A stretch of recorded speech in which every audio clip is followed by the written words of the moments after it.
Край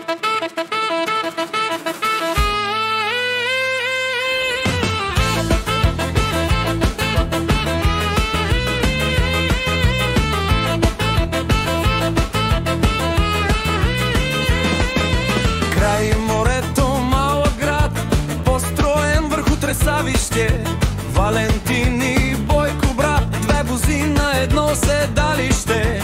20 години игра под маса, държавата сервицор на олигарси. Печалба няма, но живота върви, а димът от комините всичко покри. Какуха е!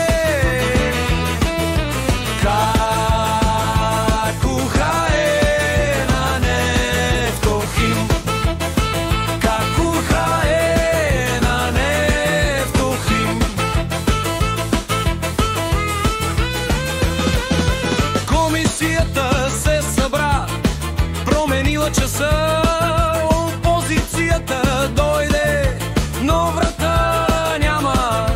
Без дебати, без срам, без глас, законът мина като влак през нас. 39 секунди нов рекорд по скорост, по чадър и по комфорта. Какуха е!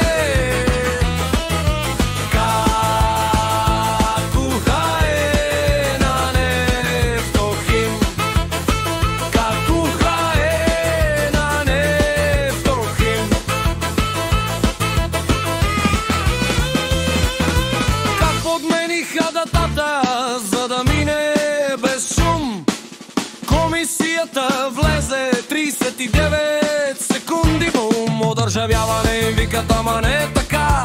Пак ще я вземат свои през задна врата, през Инса, през Делян, през познатия кръг на хартия. Държава на дело, един джоб пълен с мръсна печалба. Какуха е!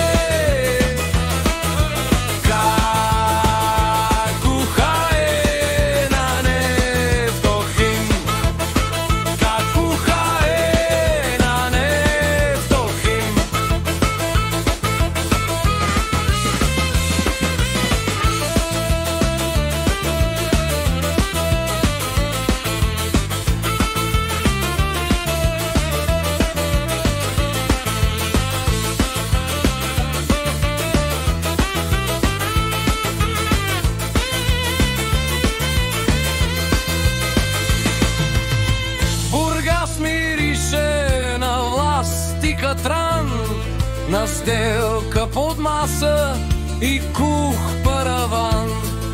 Златев си трае, Борисов мълчи, а Делян брои колко струва мълчанието ти. Няма протест, има прах и смог